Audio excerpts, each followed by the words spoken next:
জন্মই হয়েছে অভিশাপ হয়ে মনে হয়, এটাই এখন মনে হয়। গত 2 দিনে 17টা দর্শন হয়েছে, প্রশাসনের কোনো আমরা কোনো সাড়া পাচ্ছি না। এত কষ্ট করে আন্দোলন করে দেশ পরিবর্তন করলাম, এটা সুন্দর দেশ গড়ব, কিন্তু আমরা তো সুন্দর কিছু দেখতেছি না। জন্মই হয়েছে অভিশাপ হয়ে মনে হয়, এটাই এখন মনে হয়। বাসা থেকে বের হইতেছি, আম্মু 100 বার ড্রেস চেক করতেছে যে পোশাক পরে যেতেছি যাতে বাস ট্রামে যে যাব কোনো পুরুষ মানুষ বা কোনো ছেলে যাতে সিডিউস না হয়।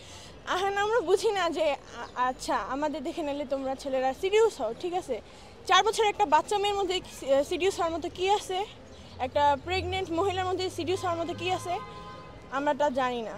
মানে এত খারাপ লাগে, কালকে সারাটা দিন মনে হয় কান্নাই করছি যে ফেসবুক স্ক্রল করতেছি, রিফ্রেশ করলেই এক এক এক ধর্ষণের ঘটনা। আবার কিছু কিছু আপুরা থাকে ওনারা ধর্ষিত হয় নাই, ওইটা নিয়ে ওনারা মিথ্যাচার করে। এখন যখন ওনারা যেরকম এখন মিথ্যাচারগুলো করে, এরপর যারা রিয়েলি ভিকটিম হয়, যারা নিজেরাই মানে এত বড় ক্ষতির শিকার হয়, তাদের যে কী হবে আমরা জানি না। কাছে যে ধর্ষণের ঘটনা ঘটলো 3টা মহিলার সাথে, তাদের ধর্ষককে নাকি ধরা হয়েছিল এবং তাদের নাকি ছেড়ে দেওয়া হয়েছে যতটুকু আমি শুনছি। তো এইভাবে ছেড়ে দিলে তো হবে না। আর এই যে দৃষ্টান্তমূলক শাস্তি আমাদের দেশে তো যাবজ্জীবন দিয়ে দেয়, না হলে ফাঁসি দিয়ে দেয়, ওইটাতেও লেট হইতে থাকে। যদি প্রায়োগিক দিকই চান তাহলে সবাই বলে না শাহবাগে যাও, রাজুতে যাও, রাজুতে একটা ফাঁসির মঞ্চ করেন, ওখানে সবাই ফাঁসি দেন। আপনি পুরুষ হিসেবে আপনারা নিরাপত্তা বোধ করতেছেন না। আমরা নারী হিসেবে আমরা কি করব? আমরা যে আমি ধরেন আপনি আমার ভাই, আমি আপনার সাথে আছি, আপনার কাছে কিন্তু আমি নিরাপদ না। আপনাকে রেখে আমাকে চিন্তাই করুক, মানে এটা তো অন্যায়। পাশাপাশি একটা মেয়েকে নিয়ে দর্শনও করতেছে। গত 2 দিনে 17টা দর্শন হয়েছে, প্রশাসনের কোনো আমরা কোনো সাড়া পাচ্ছি না।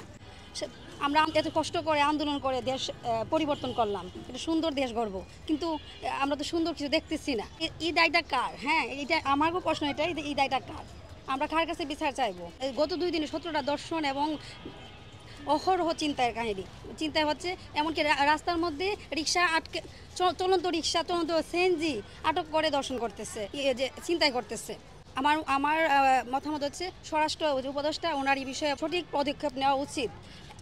আমরা খুবই মর্মাহত যে কোনো দিকে আমরা নিশ্চয়তা বোধ করতে উনি দিতে পারতেছে না, আমরাও নিরাপত্তা বোধ করতে পারতেছি না যে আমি বাসায় যাব, আমি আমার ভাইয়ার সাথে যাব, ওই দিকে আমি কিন্তু নিশ্চিত না। কারণ আমার ভাইয়াকে সন্ত্রাসীরা কবলে রেখে আমাকে দর্শন করতে পারে। এখন আমি কি করব, কোথায় যাব? ওনারা যদি দায়িত্ব না নিতে পারে তাহলে বললো কি স্পষ্টভাবে যে আমরা পারবো না। এই বিগত এই 2-3 যাবত যে পরিমাণ দর্শন হচ্ছে, আমার মনে হয় না আরও এর আগে এরকমভাবে হচ্ছে। একটা শিশু শহীদ মিনারে ফুল দেবে, সেই ফুল করানোর জন্য চলে গেছে, যাওয়ার পর সে দর্শন হয়েছে। এটা কি প্রশাসনের কোনো নাই, ব্যর্থতা না? আমার মনে হয় এটা প্রশাসনের সর্বোচ্চ ব্যর্থতা।